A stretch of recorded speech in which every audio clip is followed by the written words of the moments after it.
नमस्कार दोस्तों, आज हम बात करेंगे बेहद ही महत्वपूर्ण विषय पर। इसमें क्या है कि भारत की आर्थिक स्थिति रहती है, उसके ऊपर जो पर्टिकुलर पर्सन्स रहते हैं, पर्टिकुलर पर्सन्स की आय रहती है, तो आर्थिक स्थिति के अनुसार स्वास्थ्य पे क्या प्रभाव पड़ता है उसके बारे में बात करेंगे। क्योंकि क्या है कि भारत तेज़ी से विकसित हो रहा है, लेकिन आर्थिक असमानता के कारण महँगाई, बेरोज़गारी व गरीबी अब भी करोड़ों लोग झेल रहे हैं गरीबी को, और लोगों की ज़िंदगी, स्वास्थ्य भी प्रभावित हो रहा है उससे।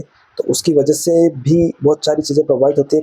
खासकर देखा जाए तो इसमें स्वास्थ्य का गहरा असर होता है इसके ऊपर। तो स्वास्थ्य को सबसे प्राथमिक इकाई माना जाता है। इसके बावजूद भी बहुत सारे लोगों को इसमें परेशानी होती है, क्योंकि अगर सरकार की तरफ से भी फ्री हेल्थ केयर प्रोवाइड किया जाता है प्राइमरी पीएचसी लेवल तक। बाकी क्या है कि वो भी देखा जाए, उसके बाद में भी लोगों को परेशानी होती है, क्योंकि क्या है कि टाइम पर सर्विसेज नहीं मिल पाती हैं, डॉक्टर्स की कमी रहती है। इसके अलावा क्या है कि सर्विसेज फास्ट नहीं हो पाती हैं। अगर लैब इन्वेस्टिगेशन करवाने जाते हैं, या फिर अपन ईसीजी करवाते हैं, या फिर इको करवाते हैं, सीटी स्कैन करवाते हैं, एमआरआई करवाते हैं, तो उसमें सप्ताह से लगाकर 15 दिन तक वेटिंग रहती है। तो जल्दी से जल्दी इम्पैक्टफुल ट्रीटमेंट पेशेंट को नहीं मिल पाता है, तो उसकी वजह से भी पेशेंट को काफ़ी तकलीफ फेस करना पड़ती है। तो इस कंडीशंस में जानने की कोशिश करेंगे कि इकोनॉमिक इम्पैक्ट जैसे कैसे होता है स्वास्थ्य के ऊपर, और स्वास्थ्य की वजह से क्या क्या परिणाम भुगतना पड़ता है, तो इसके बारे में बात करते हैं। अगर किसी की आर्थिक अस्थिरता रहती है, तो गरीब लोगों को सेहत पर बहुत अच्छा बुरा असर डालती है इसके ऊपर। क्योंकि क्या है कि स्वास्थ्य सेवाएं पहुंच पाना चुनौतीपूर्ण होता है, और हम सब मिलकर इन स्वास्थ्य समस्याओं का हल कैसे ढूंढ पाते हैं, तो उसके बारे में बात करते हैं। तो सबसे पहले देखा जाए तो भारत की आर्थिक स्वास्थ्य स्थिति के बारे में समझते हैं। तो भारत की जनसंख्या लगभग 1.4 अरब है। हालांकि जीडीपी ग्रोथ 6% से ज़्यादा है, फिर भी गरीबी, बेरोजगारी, महंगाई आम लोगों की जेब पर बोझ डाल रही हैं। स्वास्थ्य पर खर्च बढ़ता जा रहा है। भारत में औसतन लोग अपनी आय का 60 से 70% चिकित्सा के ऊपर खर्च करते हैं। मतलब आय बहुत कम है लोगों की। सरकारी अस्पतालों में सुविधाएं हैं, बाकी सुविधाओं की अभी भी कमी है। बहुत सारे ट्राइबल एरियाज में लंबी कतारें लगना पड़ती हैं। Lab investigation, city MRI investigation के लिए महीनों का इंतज़ार करना पड़ता है। निजी अस्पतालों की फीस ज़्यादा होती है, उनकी जो प्राइस रहती है वो हाई रहती है, तो उसकी वजह से क्या है कि आम आदमी उसको अफोर्ड नहीं कर पाता है। नतीजा जो गरीब व्यक्ति और मध्यम वर्ग का जो लोग रहते हैं, वो गंभीर बीमारियों का इलाज नहीं कर पाते हैं, और उसकी वजह से वो वंचित रह जाते हैं। तो आर्थिक दबाव व शारीरिक स्वास्थ्य पर उनका असर बहुत ज़्यादा पड़ता है। क्योंकि क्या है कि आर्थिक स्थिति आपकी कमज़ोर रहती है, तो कुपोषण का शिकार होता है।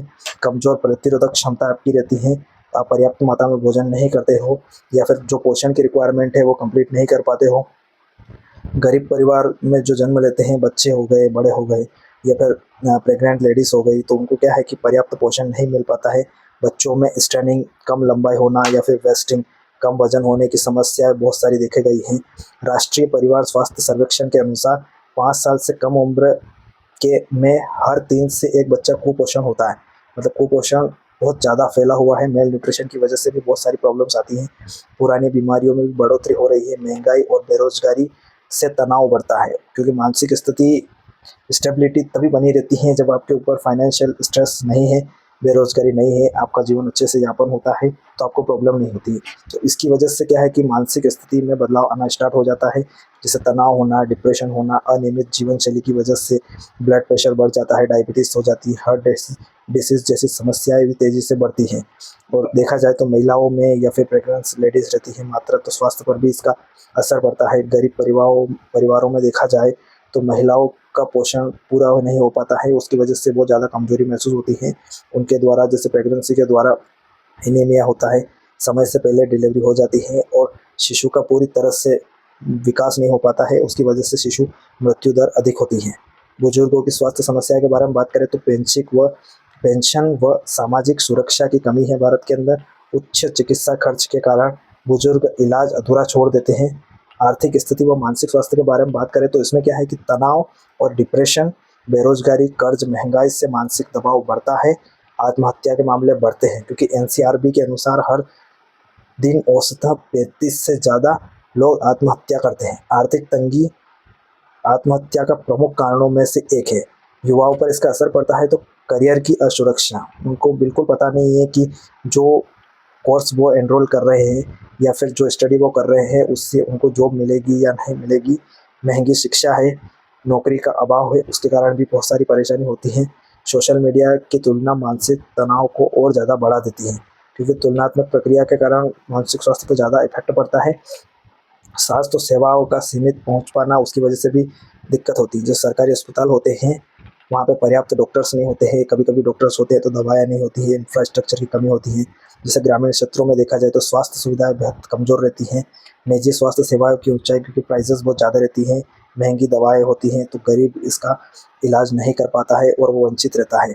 और भारत में देखा जाए तो बीमा योजनाओं की कमी, भारत में केवल 30% आबादी के पास ही स्वास्थ्य बीमा होता है। नतीजा आम आदमी को बीमारी के समय अपनी बचत का खत्म करती है, और देखा जाए तो 70 से 80% बचत बीमारी में खत्म हो जाती है लोगों की।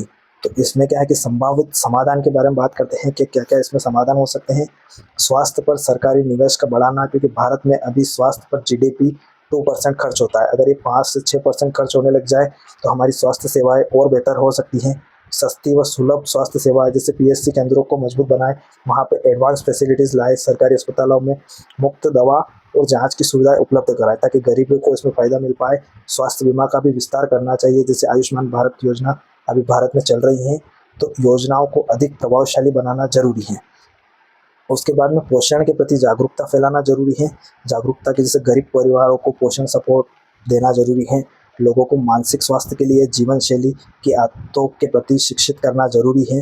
डिजिटल हेल्थ केयर, टेलीमेडिसिन व ऑनलाइन कंसल्टेशन को सपोर्ट करना ज़रूरी है, क्योंकि क्या है कि बहुत सारे पेशेंट्स डॉक्टर्स के पास पहुँच नहीं पाते हैं ट्रांसपोर्टेशन के कारण, तो टेलीमेडिसिन सबसे बेस्ट स्ट्रेटजी है। तो इसके ऊपर एक अलग से मैं वीडियो बनाऊँगा कि टेलीमेडिसिन आपके लिए फ़ायदेमंद कैसे हो सकता है। आप कैसे रिमोट एरिया में बैठ के डॉक्टर से बात करके अपना ट्रीटमेंट करवा सकते हैं। तो टेलीमेडिसिन, ऑनलाइन कंसल्टेशन के बारे में बात करेंगे। ग्रामीण क्षेत्रों तक डॉक्टर की पहुंच को आसान बनाना है, तो टेलीमेडिसिन ही बेस्ट स्ट्रेटजी है।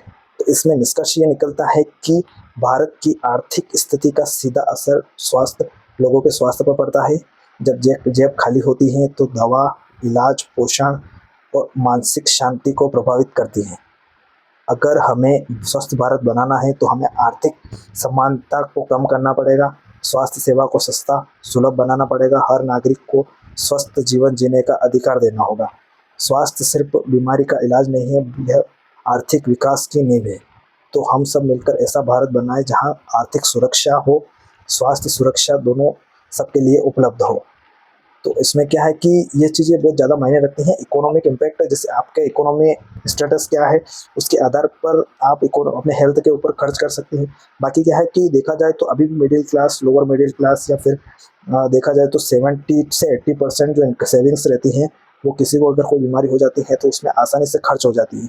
तो इस चीज़ को बढ़ाने के लिए हेल्थ इंश्योरेंस करवाना ज़रूरी है, क्योंकि क्या है कि हेल्थ इंश्योरेंस आपके लिए बहुत ज़्यादा काम आता है। बाकी किसी बात को दोहराया जाए तो सबसे पहले क्या है कि इकोनॉमिक जो स्टेटस है इंडिया का, उसके अलावा इकोनॉमिक जो जीडीपी दर है स्वास्थ्य के लिए, वो 5 से 6% हो जाए तो भारत को बहुत ज़्यादा फायदा होगा इसमें। Thank you.